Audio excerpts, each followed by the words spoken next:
Hi, host Eric here, host talking with famous people.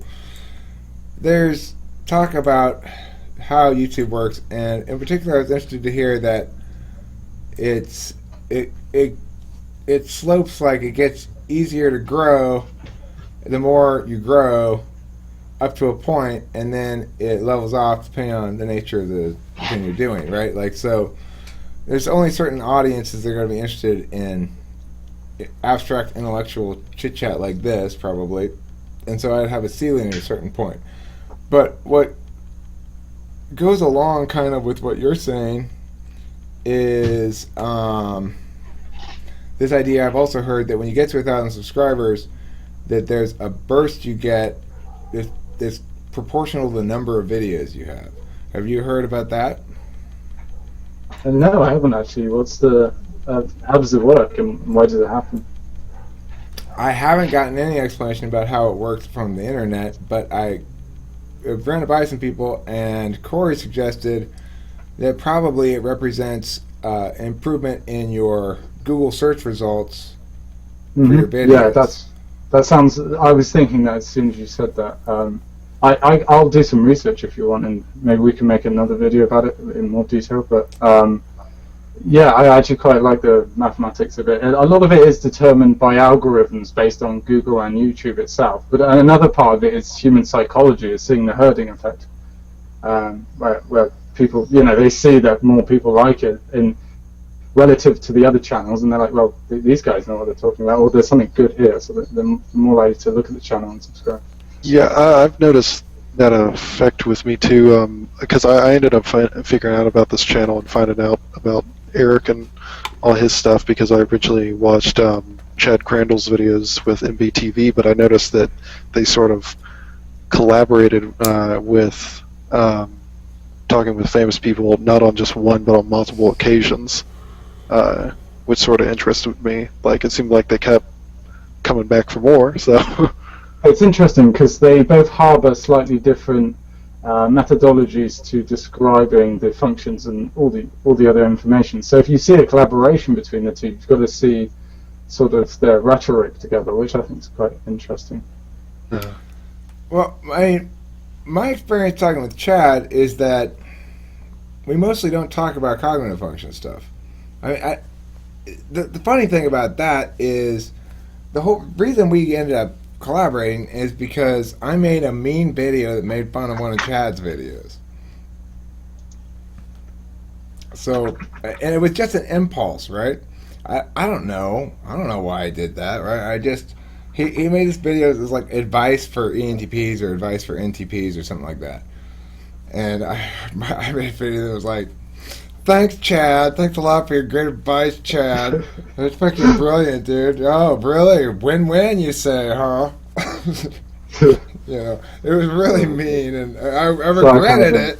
I regretted it almost immediately after I put it up there, but I have this sort of rule that rather than take it down, frame the shit out of it now. Do a bunch of other shit around it to make it look different. Yeah.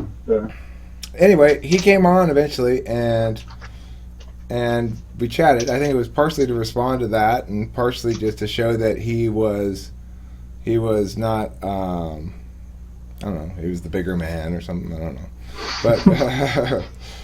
But yeah, I admit to being the more childish of we two for sure, of us two. Like, I think in your video you guys had with, video you and Zachary did talking about changes and stuff like that. Just trying to think. Shoot, what was it? I had a point. I'm sorry, I completely lost it. Yes, Chad was thoroughly undismayed. The funny thing is, there was one little bit of it that he obviously took a little actual offense at, which was me making fun of his certification. Don't tease an ENTJ on their certification, right? They do tend to like certification,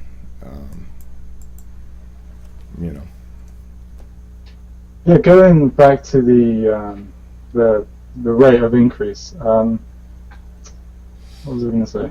I've now forgot what I was going to say. I'm sorry. Okay, I remember what I was going to say, so Go we'll move ahead. along. Go ahead. Just before you say that, I'll just note that it's 7 in the morning here in the UK, so yeah. Well, Anyway.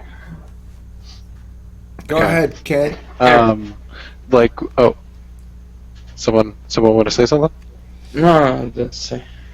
No, just like in your changes video, you were talking about. God dang it! I'm trying to hold on. I'm trying to get a hold of this. I can do this. I know I can. What was it? You're talking about different changes you had and how you didn't expect that people would come to your channel for you. You thought it'd be more based on the information that you gave, not necessarily like for your personality. Like that wasn't something that sort of dawned on you, but I know that's something that drew me to the channel. And in a way, even though I like watching stuff that Chad has to say because he makes really good points on a lot of stuff, I think more so just on approach, I tend to like talking with famous people more, because sometimes when I watch Chad's videos, I get the distinction that I'm being called into the manager's office. You know, like he has good stuff to say, but I just feel uncomfortable watching Chad's stuff. Whereas here it seems things are a bit more fun. Thank you. It's not that he's a bad guy at all. No, of course not. Yeah, and the thing is, I love talking with Chad, and every time I do, I'm consistently impressed by the guy.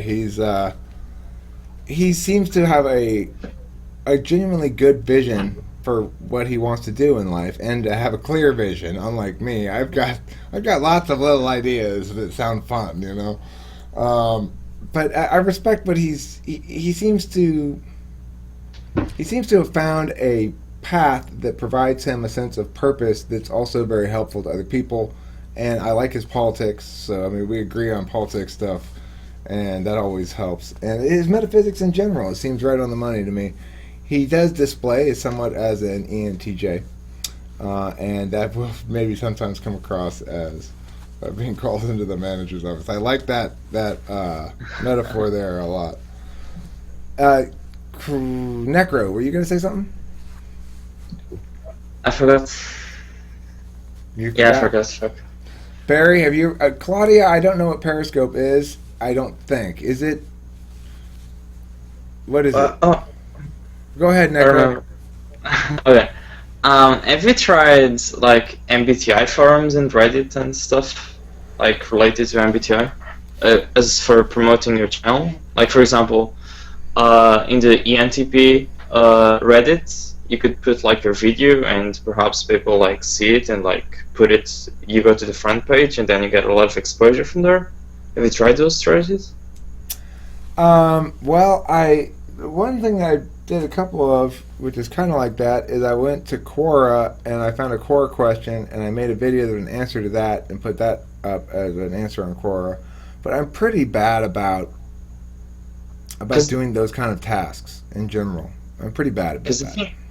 You should try to get someone to do it, because the thing is, you have a very small audience, right? Like you're a very specific audience that watches your videos. So like, if you already have forums and Reddits that have those audiences in them, you can get tons of exposure because those people are interested in watching. If you're only like uploading your videos to YouTube and not spreading around like, yo, watch my likes, check this out or something, it's the whole YouTube audience, right? And the thing doesn't work. Well, I know. I also have a Twitter. I have a Facebook page that I fail to update all the time. I need a social media person. I need that person. You're right. But I mean, the thing is,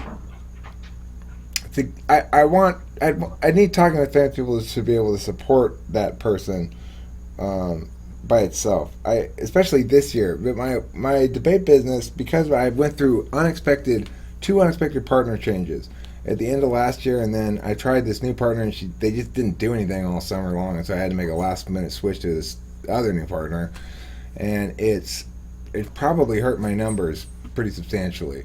We'll see what it looks like. I'll find out for sure this weekend, but it's not looking good, which means that to the extent that talking with famous people is going to have a lot of investment from me this year, it's going to have to pay for itself, I guess. And and which is fine. I mean, it right now doesn't cost anything really. It costs $50 a month for a GoToMeeting room. And that's it basically. It's the only cost I have on talking with famous people. So, I mean, I did make shirts one time. That was for the band's performance though. That wasn't really for the YouTube channel. It's you and Zach, right? That's the only people. Zach's gone. Zach, I bought him out, and Really? yeah, because basically he pulled an INTP, which is he just stopped doing anything. So I was just like, okay, well, I'll buy you out. So you're alone now on the wall managing thing, right?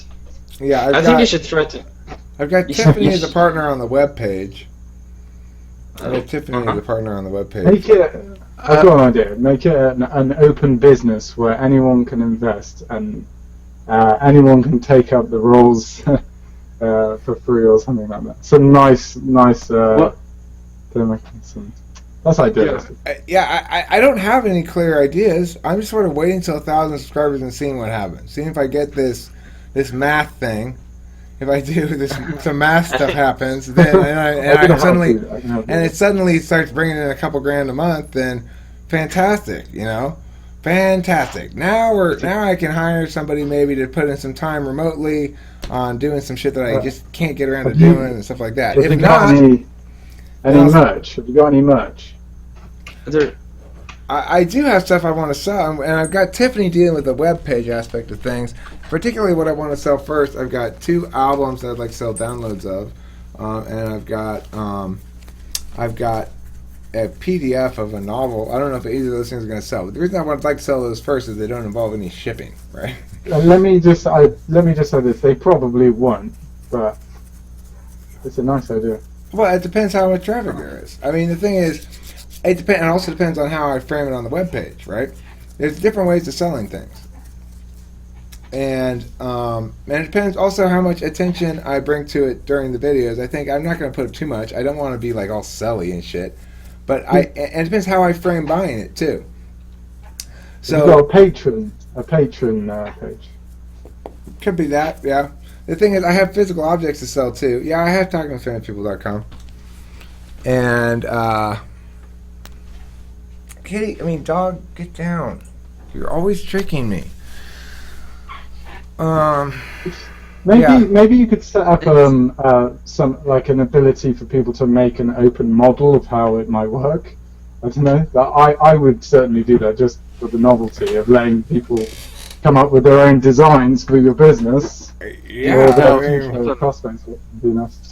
Something I was going to say is it's not necessarily like a selling point. I don't think. Maybe it is, but I was just thinking to myself, people who aren't necessarily keen on the idea of dedicating and creating like an entire channel with all this different stuff, maybe, like I don't know how YouTube works, but maybe you could like support like single videos or stuff like that if people wanted to throw ideas out there but aren't necessarily looking to craft entire.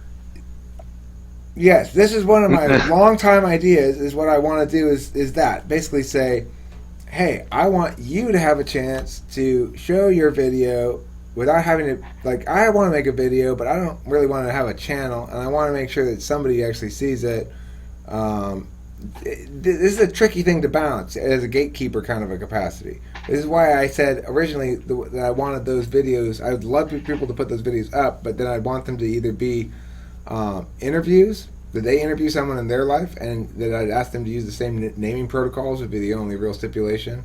They call themselves host whatever, and the person they're interviewing famous person whatever, But the thing is, all those ideas are somewhat predicated on web page interface, right?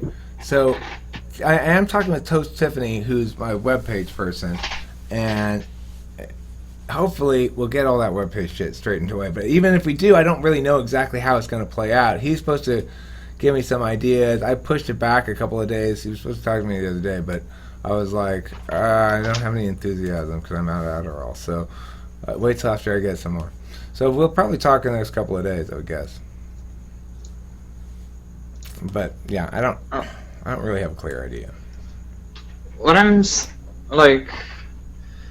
saying, like, you have an opportunity because it's such a small audience, like with the MBTI things and like the intellectual talk, that since there's already like the forums and the Reddit, like Reddit's pretty much a forum too. So since there's those forums with those small audiences and it's smaller, there's not going to be a lot of posts per day. So like if you post something, people are going to see it, and if they like it, they're going to like upvote, and then you'll get a lot of exposure. You'll have a faster growth up to that peak, and then like since there's only such an audience for you, then it's gonna slow down. Like, you see, because like if you have a channel that you have a huge audience of like 50% of YouTube can enjoy that, right? Then you can have a slow, like, and then it will never peak because it keeps growing, and you can't really post it on the forums because it's let's say you're playing fun video games, right? You can't really let me just finish the thing. You can't really like post it on a forum because it's huge. You won't get any exposure from it because like there's 500 posts a day on the forum. But since it's such a small audience and people will see it on those forums, and those people are prone to watching it, then you have a great opportunity now that the channels that have huge audiences don't have. Because those channels that post like funny gameplays, they can't really go to an MBTI, very specific small audience, and post a video there because those people are extremely specific and don't like that. That's why they're so small. So you have this huge opportunity because those are small specific forums that are interested in your videos, but they can't find them in YouTube by themselves because like you are very small and YouTube is huge, and the math of finding like what people doesn't work perfectly. So yeah, that's the thing. I like the idea of putting stuff up on forums a lot. I think you're absolutely right. I think I've experienced some good results on the few occasions when I've done stuff like that in the past. I would hope that my ceiling is higher than MBTI for a few reasons. Number one, we talk about a lot of different things, including some main topic areas of politics, philosophy, psychology. Right? Yeah, I'm saying MBTI is like intellectual talk too, like included, not just necessarily MBTI. Number two, I encourage and am most happy when there's a lot of inclusion of other voices and stuff. So, for example, I say it maybe not often enough, but if somebody has a topic they want to talk about, I don't care if it's interpretive dance or something that I think is dumb, doesn't even matter. I'll be happy to have you come on and ask you questions about it, and you basically be the person who does most of the talking, so I can learn about some weird fucking thing that I think it may be dumb, but doesn't matter, right? Because I don't know anything about it, so it's interesting enough for me to ask questions, and I'll come up with some interesting questions to ask, I'm sure, you know? In that regard, I would hope that there's a participatory angle that is attractive for people who might not otherwise necessarily be drawn to this exact kind of topic and talk. And then the last thing I'll say here about this breadth of appeal is that hopefully I get a little bit of draw from my music and or the occasional comedy stuff that I upload that's probably my least confident aspect of stuff. I do have a lot of different kinds of shit up here. I got animal videos, I got all kinds of shit. I got out and about videos where I like go to the quilting museum. I got all kinds of shit up here. I got a video of news of me at a car fire where somebody's car was on fire. So I mean, I don't know if that's most people say, well, that's a bad thing, Eric. It causes your channel to be poorly defined, and then you're not going to get like all those people subscribe. You're going to get none of those people to subscribe. I'm like, yeah, but I mean, that's what I want to do, and I think that in the end, ultimately, there's this legitimacy thing, right? It's like I can feel like people are affording me more legitimacy now than they did 500 subscribers ago, for sure.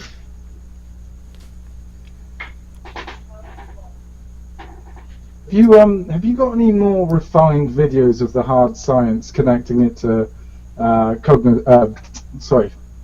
neuroscience and psychology and developmental biology and the environment and the types and more refined videos where you've tried to connect together any evidence and things like that? Well, some of my most refined videos are ones where instead of trying to build an understanding, I'm trying to dismantle one. I think some of my most intellectually rigorous videos are the ones where I explain why ADHD is not a disorder. Mm-hmm. And then additionally, I've got a bunch of like teaching argumentation videos. Those are pretty intellectually rigorous as well, when I describe how argumentation works, basically.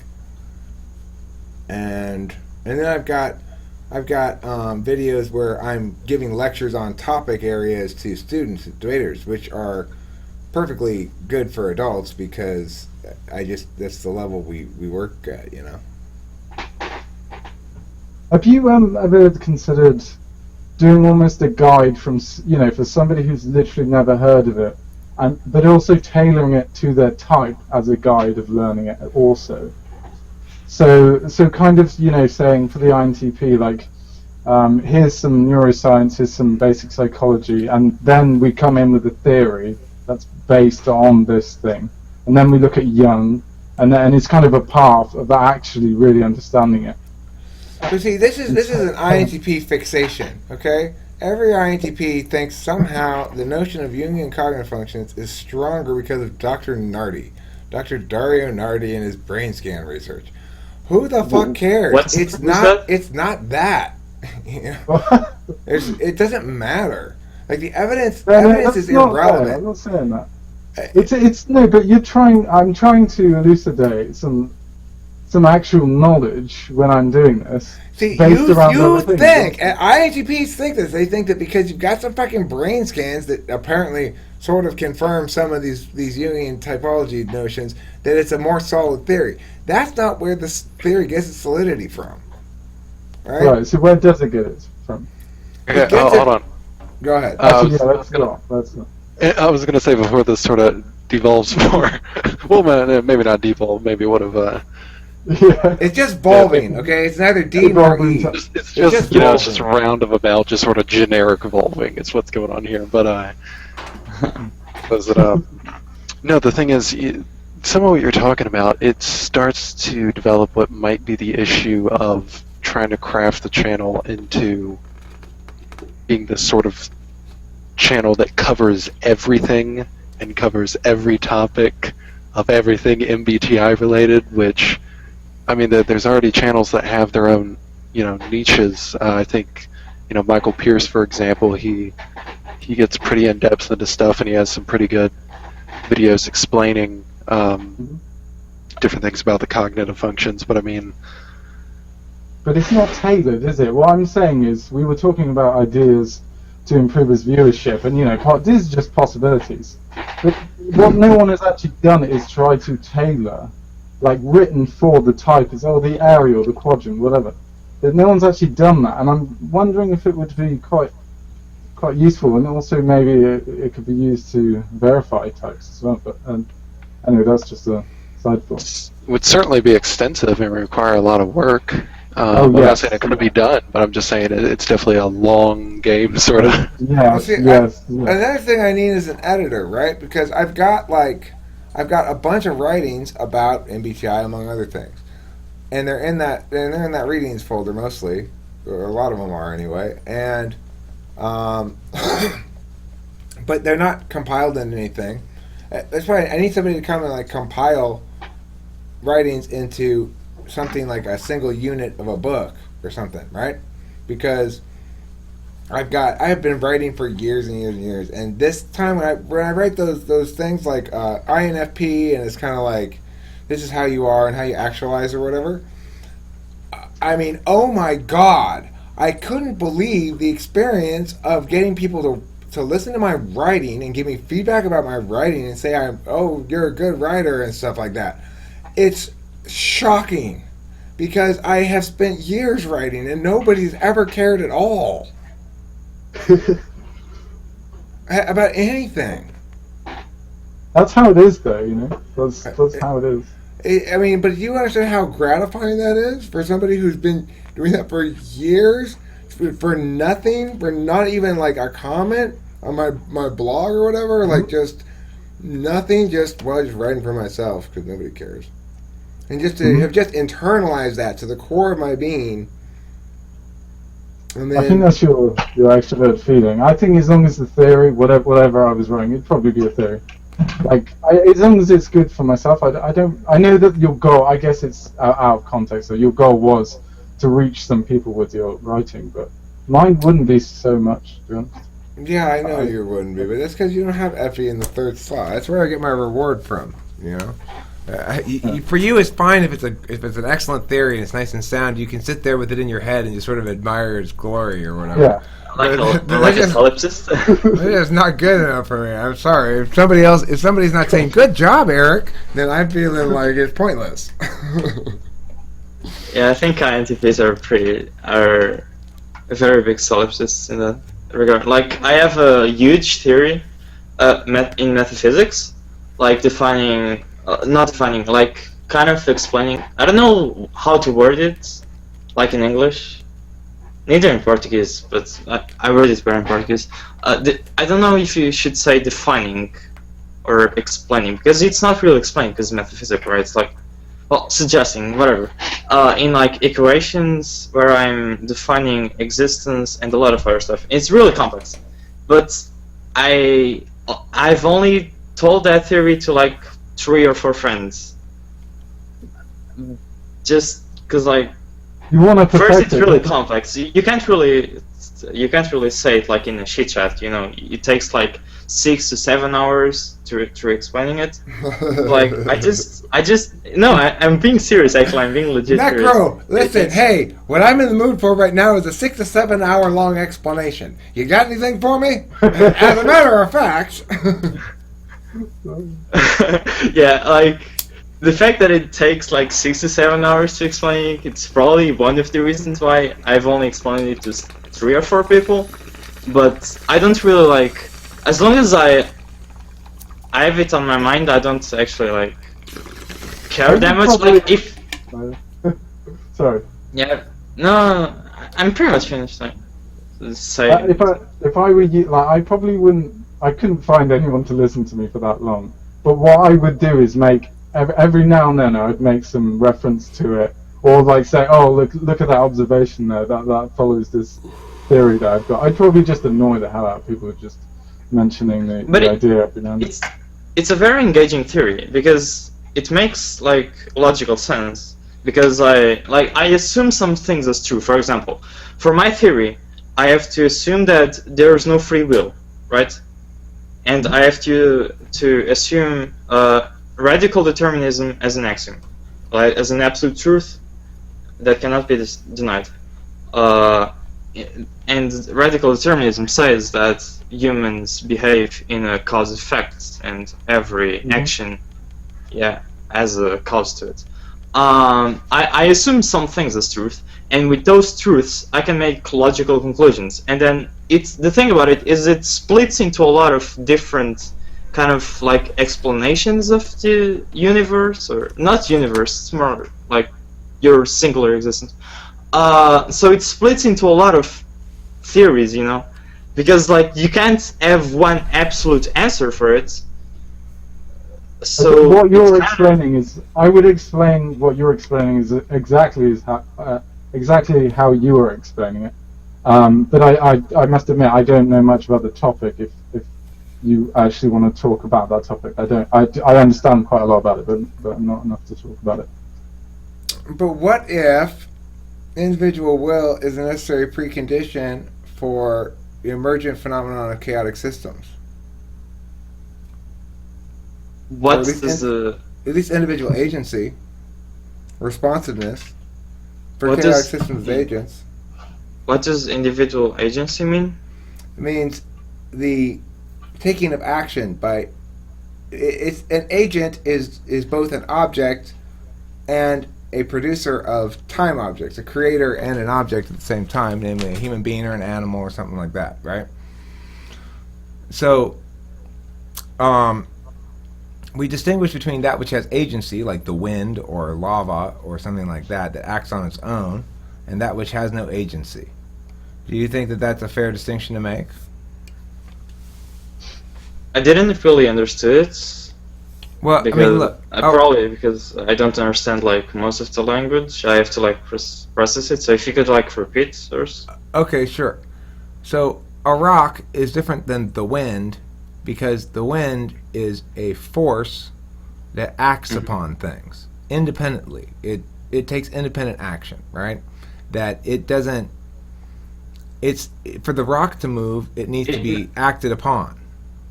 But the wind gets acted upon too, by Yes. temperature, for example. Okay. But yeah, something that does not get acted upon. What's Okay. that name?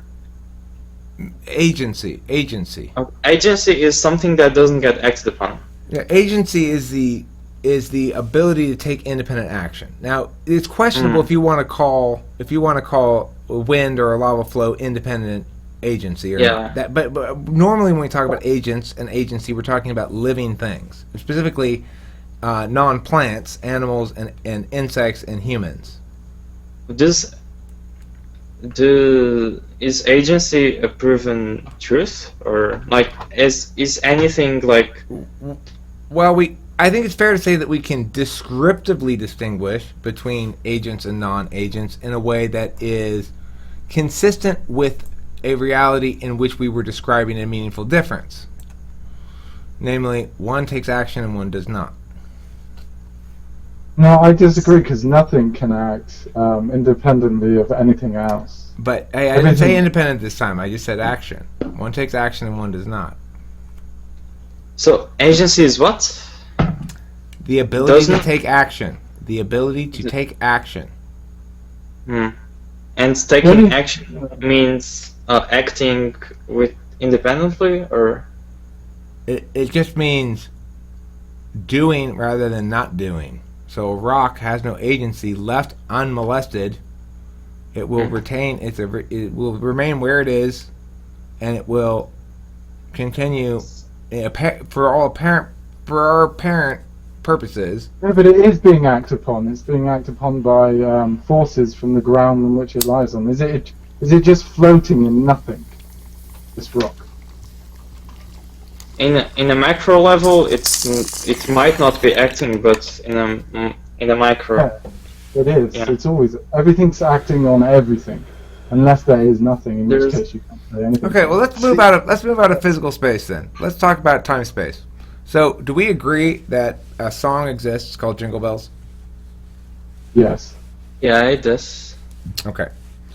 Does it exist only as one specific version of Jingle Bells, or does it exist as an entity called Jingle Bells that has a specific rhythm and melody to it? Jingle Bell is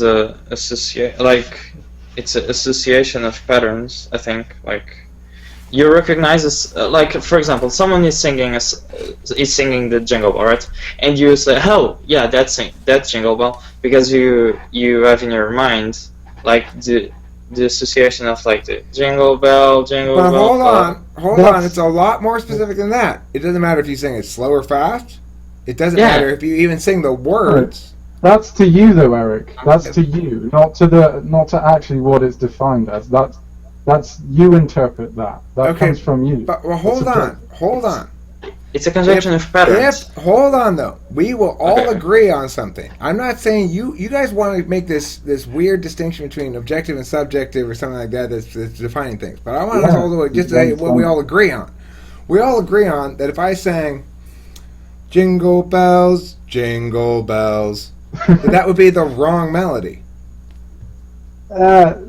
So Well, it's hard to say, isn't it? Yes, maybe if I'm happy one day, maybe not. Okay, but look, if it were a game show or something, and you had good reason to know that it wasn't a trick question, and they were just testing your knowledge of songs, and if you got the question right, is this the correct melody to Jingle Bells? Then you'd get $1 million. You got it wrong, you get $0. What would be the correct answer? Right, I see what you mean. Okay, I would say it's not then in that case. But the question is bad. Let's all admit that the question isn't a very good question. But see, you guys keep thinking you can have questions that remove the agent from the equation. That's my point, is you can't. Well, What do you I mean? disagree with you. What do you mean? Yeah. The thing is, let's put this example. You have a alien society, and that alien society as the song Jingle Bell. Who observed But it? the melody of the song Jingle Bell is Jingle Bell, Jingle Bell. Who observed So- this alien society? What? Who observed it? How do we know about it? No, it's an example. It's like a In hypothetical. your hypothetical example, humanity knows about this alien society, right? That's how come we're able to talk about them. So Just how do we let him- find out about them, and how do we get that knowledge? Just let them finish first, because I think I That know. doesn't matter. But you can't go any further. You can't go any further without talking about the You observer. That's the point. No, you can't. The hypothetical you're imagining is a contradictory premise, right? It says, let's imagine an unobserved thing that we know everything about because we've observed it. Just let them finish though, because we don't. I don't let's- know yet. Let's imagine. What the fuck? Okay, Let's imagine. okay.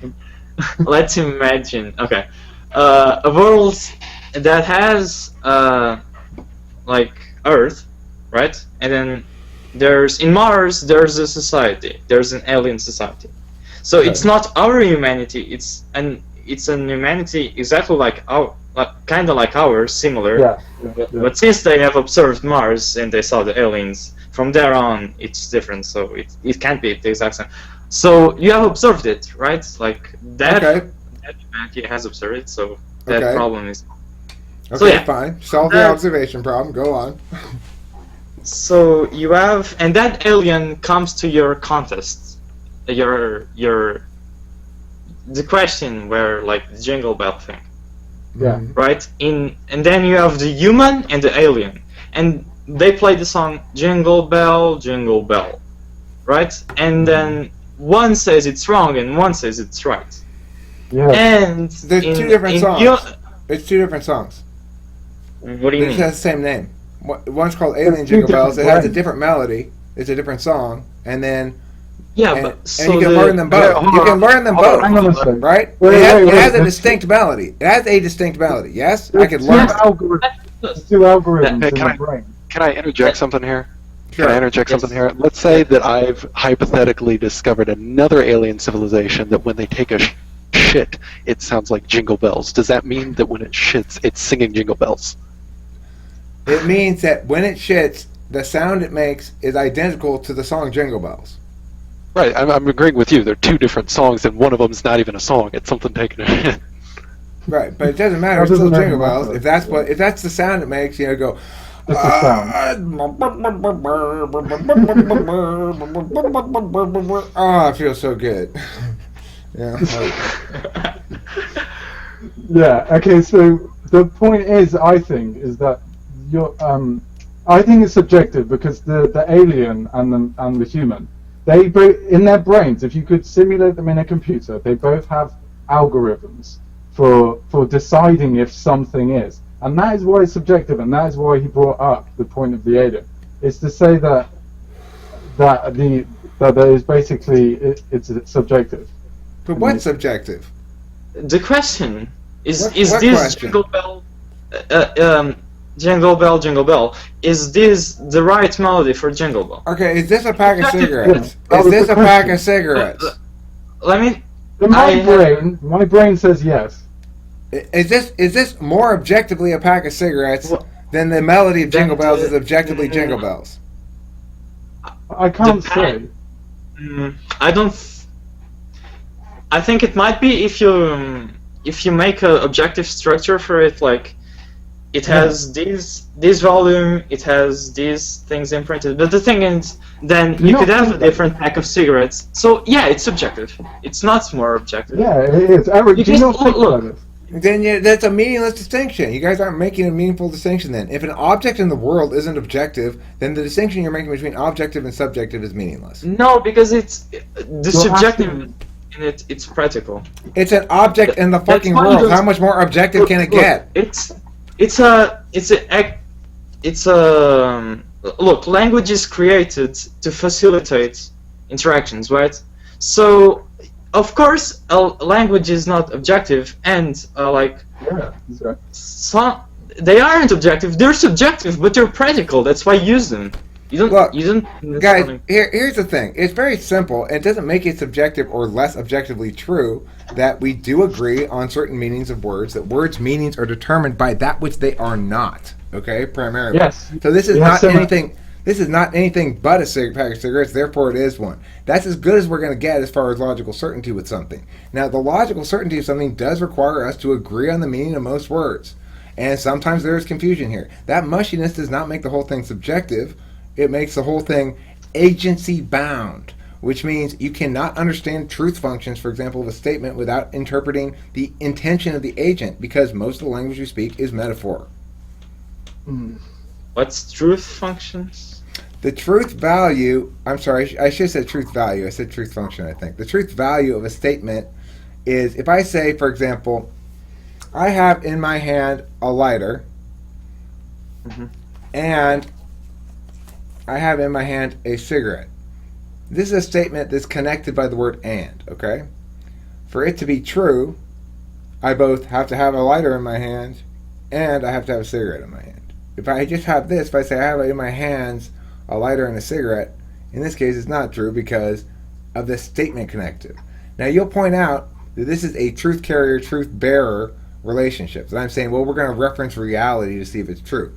What we're really doing, though, is not so much that as we're saying, if I say there's a lighter in my hand here, what you're doing now is you're realizing Eric's trying to demonstrate something using a statement in which I have objective physical sensory input that suggests it is quote-unquote true.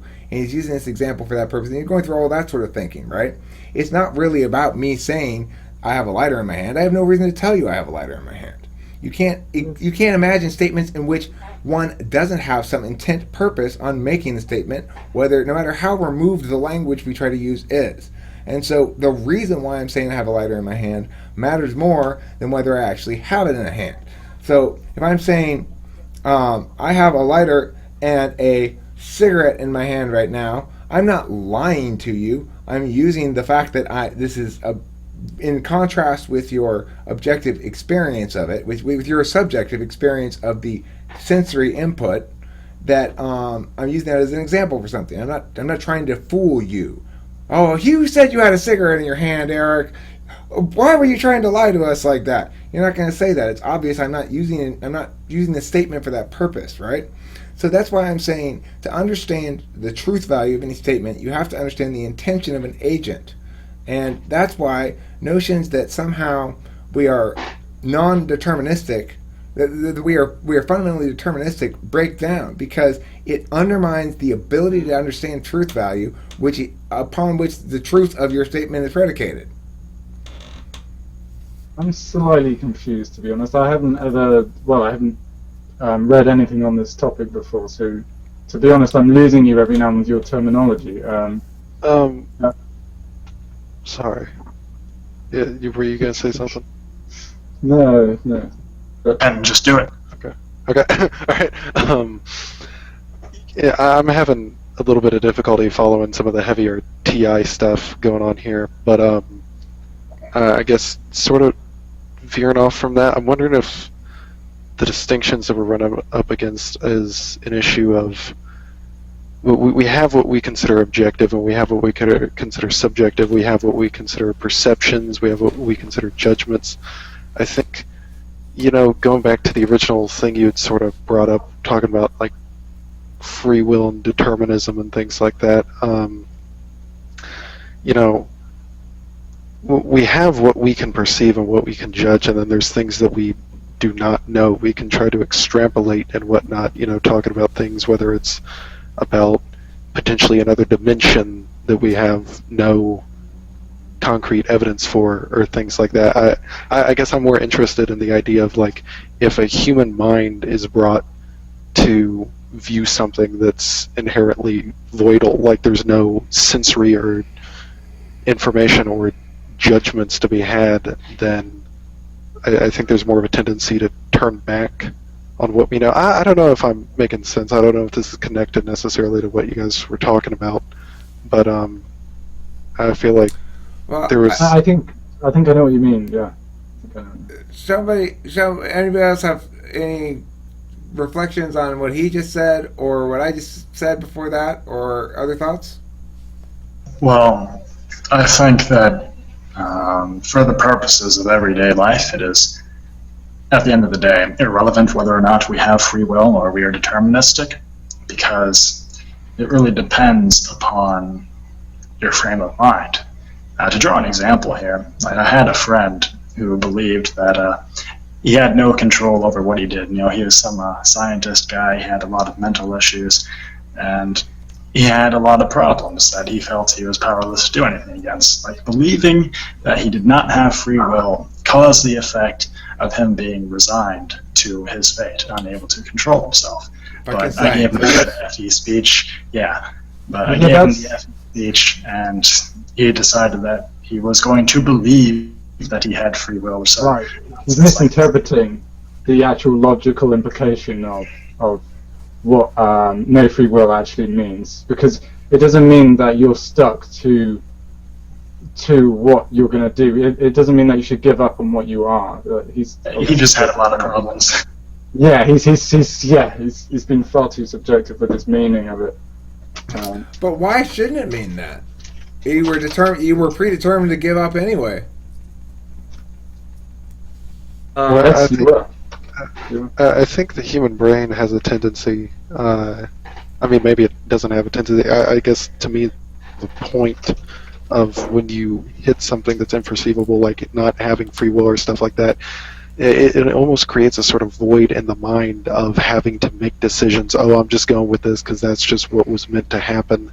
It creates a void there, and I think the human mind is built to engage things, built to engage ideas and whatnot. But I think more than that, maybe it's just not the way that the human brain. I think you got to go back and forth. You got to go back and forth between both. Okay, so I'm a big believer in magical thinking, and magical thinking is a deterministic worldview where you go, okay, God, what did you want me to deduce from missing this bus? That I was supposed to go buy that thing over there? Okay, like that kind of shit, right? That there's a reason for everything, and that I'm supposed to do something like magic shit. You should have a little bit of that in your life, but it shouldn't be your predominant decision-making methodology, right? And you should only use it for little things like that. Or occasionally, it's fine to understand that you've got a magical thinking sort of framework for a whole set of things, but it's one of a series of factors to consider. Oh, this does have a neat symmetry to it. It'll add nicely to my magical thinking stories. But that's tricky. It's tricky to bounce between beliefs like that, I think. I think it's not tricky for ENTPs, but I think it's tricky in general. But radical determinism isn't destiny, right? Well, what is it? The cause effect, it's natural. Like, it's within it's the interaction between things in our universe. It's not something external that is making us act this way. It's for example, why are you going to smoke, or why are you going to eat an apple? Because there have been interactions of various causes that have caused you to want to do that. Like, you can explain it by, why do you want to eat an apple? Because you're hungry. Why are you hungry? Because your body works this way, and blah blah blah, and you explain this whole different. You see, are you understanding what it is? I understand what you're claiming. You're claiming that within this system, there's no need for, and potentially you're also claiming there's no room for, something called free will, in which the agents that comprise the complex system engage in choice making that is meaningful. Now, of course, the question of whether or not choice making is meaningful is, it would seem at first to be largely impossible to determine, except for the fact that quantum mechanics tells us something, which is, in fact, the outcome of a given quantum event is determinate upon the observation of it in one way or the other. So that would suggest that the act of observation itself is the act of free will that is the necessary and otherwise missing component in your system. But I have an introduction. The quantum physics thing does not cause free will necessarily. You can explain the free will problem, which has been debated in centuries, with indeterminism, which still goes with the quantum physics observation thing. Because what indeterminism says is you don't have free will, but you cannot determine every single thing by cause-effect. Okay. And that goes with the quantum physics, but you don't actually have a choice in it, like you're not choosing. It's simply you cannot determine. There's no cause-effect, there's no specific ultra cause-effect for it, but you're still not choosing whether you do this or that. It's just that there was this option. Let me ask you a question. Do you agree that people don't interact with similar situations as unique entities, but rather utilize a tool known as generalization to say, oh, this is an experience where I'm going to a counter. When I go to the counter, I say, good morning, how are you today? Or whatever I say normally. And so they repeat that behavior. That in fact, there's a process by which we make equivalent individual instances that are actually unique, distinct instances, but we, for meaning purposes, make them equivalent. Yes or no? I got lost midway through. Can you explain it either slower or like with? Yeah, sorry, my bad. I'll do a better job. Not English friendly. I'll do a better job. That's my bad. I'm not being attentive. Okay. What I'm saying is, you know how every time you go to buy something at a store, like to get cigarettes, to get a lighter, to get a cup of coffee, to get whatever, each of those purchases, each of those experiences is a unique experience with a unique set of things happening around, right? And yet human beings don't experience them so much as unique experiences, but instead, when they make meaning about them, generalize it as a counter exchange, right? Like an exchange with somebody working at a counter. Buying something, right? So a counter is like where you go up to them and they say, "Can I help you?" And you say, "Yes, I would like to buy that." And they say, "Okay, here you go. It'll be that much money." That thing, right? Yeah. That we have a general category for that thing, and that we understand those experiences in comparison to that category. That it won't stand out normally, it won't be remarkable in any way. If something unusual happens that violates that category, we're much more likely to remember and comment upon that experience. Can we agree on that? But I'm trying to figure what that has to do with what we're talking. Well, this is the thing. That's not the way argumentation works, Necro. Yeah, I'm not. You don't get to know where I'm going before I go there. You have to actually answer the point in isolation so that we can test the theory properly. Okay, so can you repeat it the last time? Yes. Would you agree that we generalize meanings to provide a set name for experiences that are actually unique? So even though each time I buy something at a counter at a gas station or at a convenience store like 7-Eleven, every time I go in there, I go to the counter, I say, "This is what I'm buying." They say, "Here, give me your money." I say, "Here's my money," and then they buy. That set of experiences, we have a general name for it, and we'll generally approach it in the same fashion, and we won't necessarily find any of those experiences remarkable unless it deviates from that expected script. I totally agree with you, but that is definitely an area in neuroscience. And if we had like a neuroscientist here, that would be awesome for someone to actually verify that. There's no neuroscientist required. This INTPs is a metaphysical exercise. We can know everything we need to know without ever looking externally to data. But, I'm not convinced. Is that a priori claim? What I'm telling you is when you are dealing with metaphysical issues, like the whole. But hold on, I don't want to get sidetracked. I'm on the hunt here. I'm trying to make a kill, and you're You're, Yeah, I'll answer. holding a parade off to the side, getting me distracted. Okay, oh god, with the whole thing, I got. Can you just one last time, very fast, repeat? Just very Categories. fast. The people make category names for sets of behaviors that are actually distinct individual instances, but we call them basically the equivalent kind of behavior.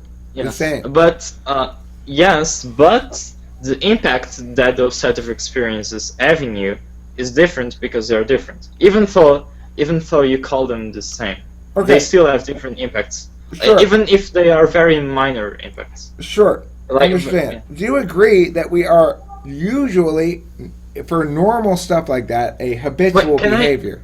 Can I just Well- close my door? Yeah, sure. I like this. This is interesting. So, for normal sets of behavior like that we're not likely to note it, to make note of it to anybody or even to ourselves, we're less likely to remember it if it follows the script that we expect one of those behaviors to How go is that? on. I don't understand Okay. how you can prove that metaphysically. I feel like you have to prove that with some form of like, that's Wait, such hold on. I'm Okay. asking Necro if he agrees with this statement that people are less likely, Okay. less likely to remember something if it doesn't stand out in some way, like a simple habitual Something- exchange, like buying cigarettes at the store. I agree. by the way. If something is peculiar, you're going to think about it. You're more prone to think about it later. Yes. Yes. Okay. All right. So now you've got a world in which you have agents who create meaning about scripts, about expectations of behavior, right? Why are they agents? Well, okay, you have something that has an idea of a script, right? Or at least a set of expectations, whether it's conscious or not, correct? Yes.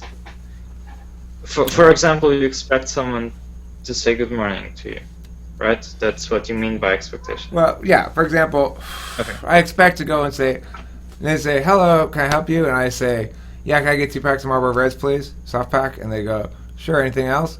And I go, yeah, let me get a Bic lighter. And they go, okay, that'll be this much money. And I go, okay, here's either cash or I put the card in. And then Yeah. they say, okay, here's your cigarettes. And then I go, right? I don't expect them to say, and would you like a toad thrown at your face too? If they did say that's that, peculiar. Yeah. I'd say I'd remember that occasion a lot more than Yeah. the other ones. Okay? Yeah. Uh-huh. So, okay. Now, given that distinction occurs, there's an event that happens, right? In which my script has been interrupted. Right? Your script is something peculiar has happened. Something Is that peculiar it? has happened. Yes, something Yeah. peculiar has happened. Okay. Now, why don't I continue along with my normal behavior at that point? Why don't I just say, okay, well, because look, I've got my habitual behavior. Now we know that And this is- but the script has interrupted that, so the habit's no longer there. Okay. Yeah, so you Okay. you might act instinctively, or you act different because you got a different cause. Okay. So you different you cause, output a action. different effect. I have a different effect. Okay, fine. So now, does that enter into my memory of how I behave differently in this instance because I had a different cause, a different effect? Yes, it's going to get into your memory. It's very complex because there's a lot of interactions in there, but it's going to get there even if it has a minor impact. It has a bigger impact than when you went to the coffee yesterday and it was completely normal, because now there's a different thing that was different to your expectations, right? It's going to have a bigger impact, but it's still going in there into a ton of other things. It's really a ton. So it's Okay. going to interact with all of your memory. Yeah. Now, if I were to prompt you to think of 3 movies, but I actually want you to think of more than 3 movies, but I'm going to ask you to tell me 3 movies. 3 movies. Can you think of without saying what they are, more than 3 movies in your head? Can I think of more than 3 movies in my head? Yeah. I think I can. Yeah. Okay, Yeah. so, alright, so now you've thought of more than 3 movies. Now, if I were to ask you to tell me 3 of those movies, there's a difference between something that happens here, right?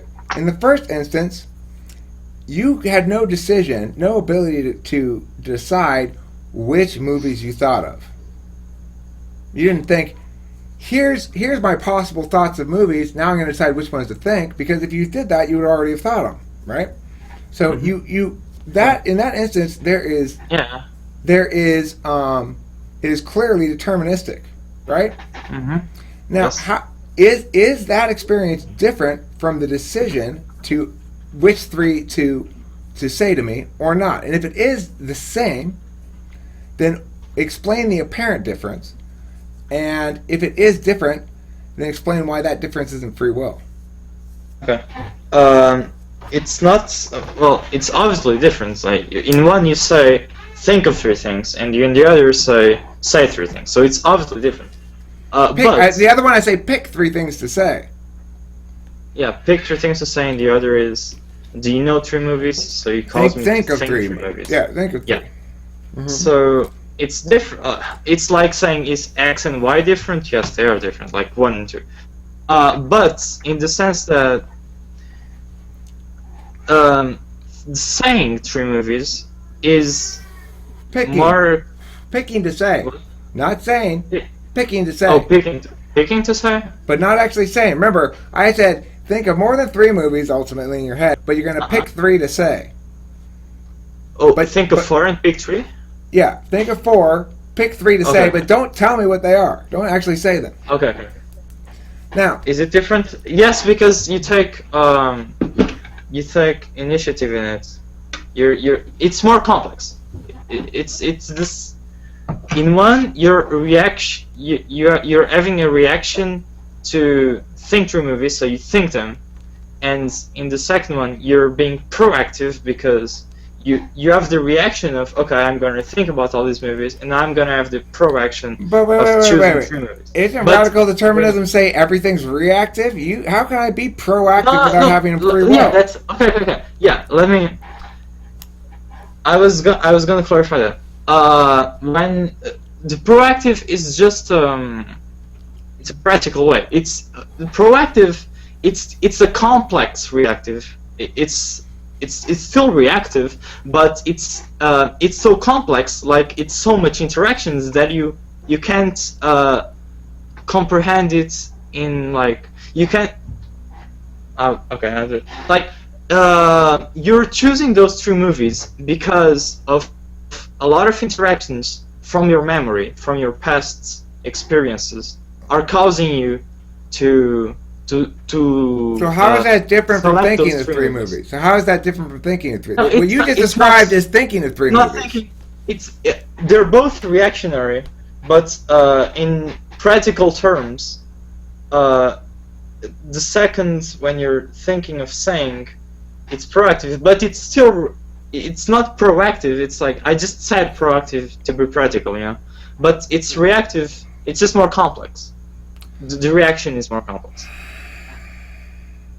You've acknowledged the difference. You've then called it by a name that is necessary to understand it, which makes a distinction. All of your meaning is predicated upon there being such a distinction, and yet you then continue to maintain that it's just more complicated and there's not actually a distinction. But look, the thing is, when you decide to pick which 3 to pick, that's a different phenomena than when you think of 3. Yes, that's why it's different, because it's different phenomenon. But why is that difference not free will? What? Well, let's say you say to the person, think of 3 movies, and you say to the person, think of 3 games, right? Are those 2 different? No. Okay, then I'll answer you. Think of 3 movies and think of 4 movies and think to say 3 movies. I'll say to those they aren't different. I guess I was understanding the concept of different wrongly. I'll answer you then it's They are not different because in the first one you have possibilities, different permutations. You have no different permutations, right? So you get the movies you think of. You don't have different possible permutations the way that thing could play out. Your brain doesn't say, well, do you want me to give you set A of possibilities, set B, or set C? In the second one, you have different permutations. You have this thing of picking. Then you have this intermediate time in which you can change the one you pick before you actually say it, before you actually make it manifest out in the world. Your choice. Now, you're making something manifest. It's called your choice. It behaves just as though it were a choice. And in fact, there's a meaningful distinction that I've hereby articulated between choosing and not choosing. Why then would any of your vagaries undermine free will? It's not a choice. It appears as a choice, and it's an illusion. And a lot of philosophers that are against free will have did this argument. It's that appears as a choice. Like you think they're choosing 3 of the 4 movies, but you're not. It's just that it's very complex. It's very complex because it's a lot of experiences interacting. But do you agree that before you actually say it, you can visualize multiple realities? Well, you can. Can you repeat? Before you actually say it, but after you picked it, you can visualize multiple possible realities, right? Well, I could say this, I could say that, or I could say the other. You can visualize those multiple possible realities, right? Yes. You are visualizing. Now, according to you, that choice to visualize the multiple possible realities, to consider the different permutations, is itself choice-free. Okay, so let's say that behavior of considering is choice-free. But what is that behavior that you're doing? What? You see, in a world that has no free will, that behavior that you're doing is just a set of mental steps that are necessitated by the causes beforehand, right? Mm-hmm. And so the fact that you process through the permutations is irrelevant.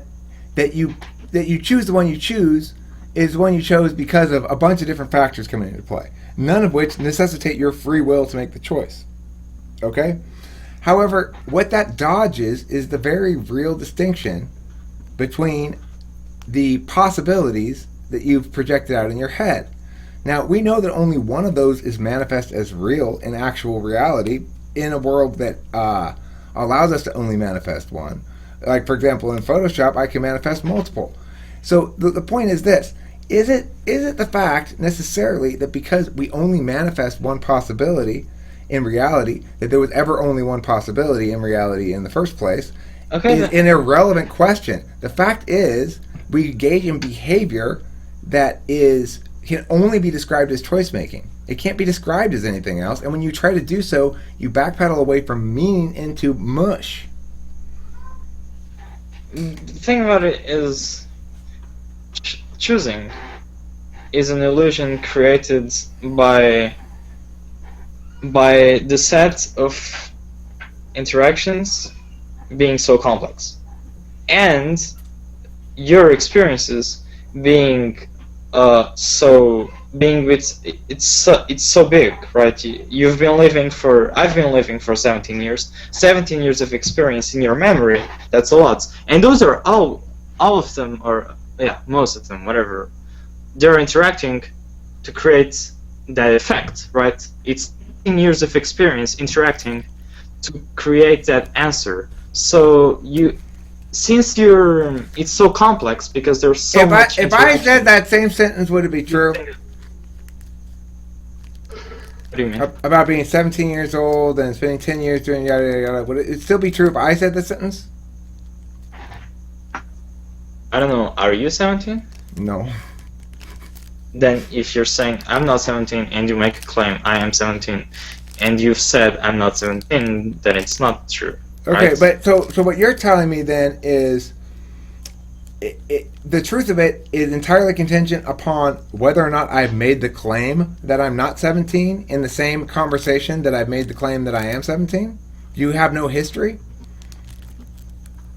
What? I probably said in a previous video that I'm not 17, so you're going to have to reference that. But let's say I never explicitly made the claim before that I'm 45 years old. Let's say for some reason I've never talked about my age, okay?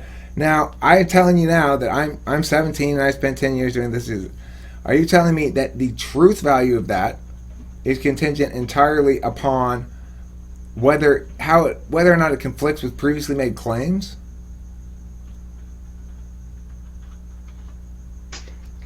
Can you explain what that question means? I didn't understand the question. Okay. Can you The phrase it in a different way? Okay, so if I have never given you any concrete words to the contrary, and I tell you I'm 17 years old, is the truth value of that statement the only reason why we know it's true or false? Does it have to do with whether or not I've previously indicated I'm older? Like if there's a conflicting claim? If there's no conflicting claim, is it true? Or do we No. The truth value is not dependent on that. No. Why is it true if you say it? It's not true if I say it. Why is it true if you say it and it's not true if I say it? Can you explain? Yeah, I want you to answer. Yeah. No, can you explain what you mean by that? Like, okay. Let's both say this sentence. You say, "I am 17 years old." I am, and I am 17 years old. Why is it true if you say it and not true if I say it? It's not true. I cannot say that with absolute certainty. Yeah, but it's a statement. What It's I a claimed statement. is true. Definitionally, because it's a statement, definitionally, it has a truth value. That's how we know what a statement is. We cannot. But neither I nor you can say can with absolute certainty say what that truth value is, if it's true or if it's false, right? I cannot say with absolute certainty if you are or if you are not. I can't say with permanence. I can say with certainty. I can't say with permanence, right? What's permanence? Meaning, I can say with certainty right now, and with absolute certainty, that I am 45 years old. Now, you might claim that is not an objective truth, right? But we have to acknowledge that the truth value of the statement is true, because to the best of everybody's knowledge, it's consistent with my existing statements, and also, most importantly, because I believe I'm telling you the truth, right? That's what makes something true, is the intent of the individual. You can't have intention without free will. We're not just circling. Necro's trying to avoid getting pinned down here, but he's fucked because I already got him. No, but is the truth... You said the truth value is dependent on... Okay, can you repeat that? Yeah, the truth value of a statement is dependent on the agent who says it. We like to... What if I say 1 plus 1... What if I say 1 plus 1 equals 2? Why are you saying it? Well, I'm just saying it. Is it truth that 1 plus 1 equals 2 with this set of axioms that you know from mathematics? You stated you stated a statement of a mathematical axiom that we both agree is true. My question is, why are you saying it? Well, I'm saying it. Do you... Wait... But see, that's the thing. You don't just go around saying that to people. You just don't do that, right? You're saying it for a reason. You don't go up to random people and go, hey, buddy, 1 plus 1 equals 2. Yeah, man, 1 plus 1 equals 2. Holy shit. Okay, but I said 1 plus 1 equals 2 because I have a set of objective axioms. Well, they're axioms, so they have to be objective. Of mathematics. And you can claim with absolute certainty that 1 plus 1 equals 2. Sure. Right? Because that is a priori. So you're saying, within the context of this closed system, if I'm making this statement and comparing it to the rules and axioms of this closed system, it is true. Because I know this because I am stating what I believe to be true, and I know this because I have set the framework in which we interpret its truth value. But keep in mind, almost never does anybody say those sort of things to each other. Simple facts like, the sun's out today. I mean, you might say that as like a casual FE thing, I guess. But, it's like, the point is, why are you saying this? If I'm telling you anything, there's a reason why I'm saying it. And the truth value of a statement is contingent upon the intention of the agent. You can't even have truth value and can't make any of your points without conceding intentionality, because that's where truth comes from. No, no, truth comes from. Well, I guess that is a philosophical dispersion. Is there a difference between how- lying and being wrong? Is there a difference between What? lying and being wrong? Is there a difference Is there a between difference lying and between being lying wrong? and being wrong? Wait, I didn't think this one true.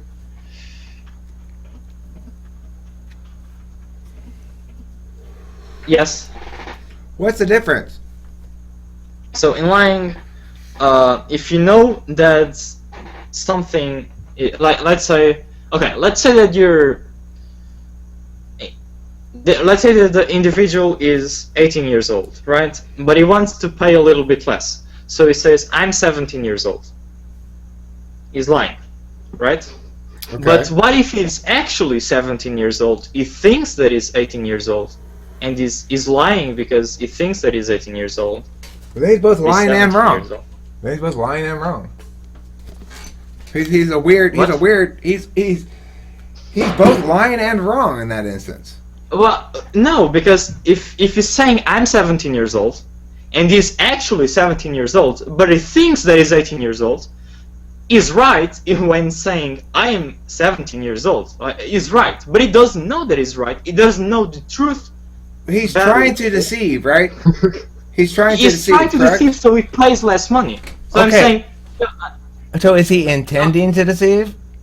so he wants to deceive. He's lying, right? So his Because he's- intention is the only difference between lying and wrongness, right? Yes. Okay. So given that, then you have to have intention in the mix, don't you? For you to be lying, yes. Do you Not for agree you that to be wrong. you've already But- agreed though that there's a difference between lying and wrong, which concedes intentionality. Game, set, match. Yeah, but the intentionality is in lying. It's not in the wrong. It's in the lying part. If Okay. you're lying, then Yes, you're... but so if you can have free will only about lying, What? No. you just Well, conceded that you have to have intention to lie. Intention What is- requires. what is- It means you intend something. You mean to do something. You have intent. You have, of course, you can only have intent in a context where there's free will. I don't understand the concept of intent.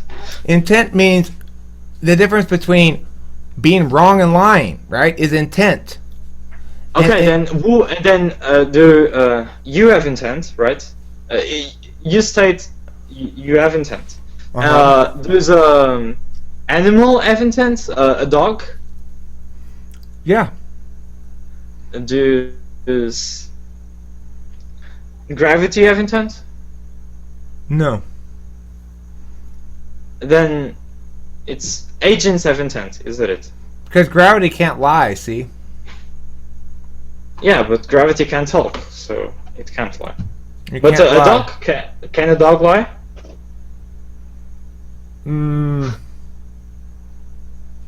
Yeah. How? My dog lies all the time. He's just really bad at it. Right. They can lie. But that's a Can I- sophisticated animal. That's a sophisticated animal. I'm not... Listen, you might point out well that this argument does not support will for animals. I'm not arguing that. I've got you pinned on humans. Let's get that taken care of first. Now, I want you to explain how it can possibly be that lying is different from wrong without individuals having the ability to choose.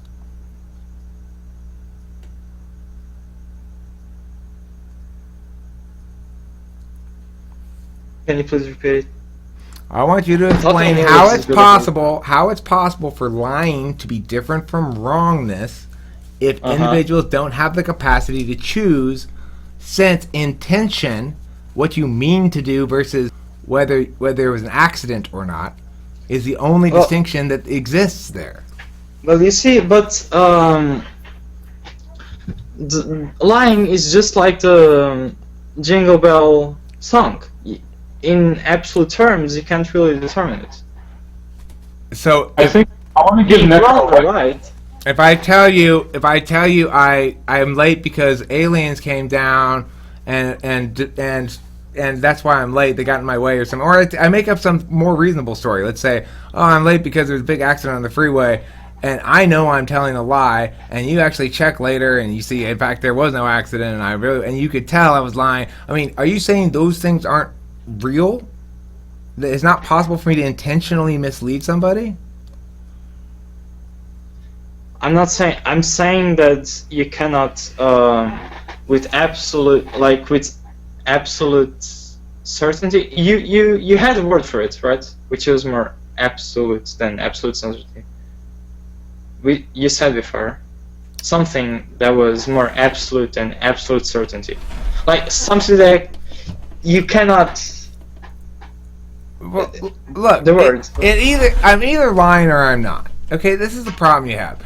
Yeah, but there's no getting around this. If I'm lying to you and I get caught in it, and I might even confess, right? What happens if this happens? Hey, I think you're lying. And go, you know what? You're right. I was lying to try to make myself look good. I feel super embarrassed now.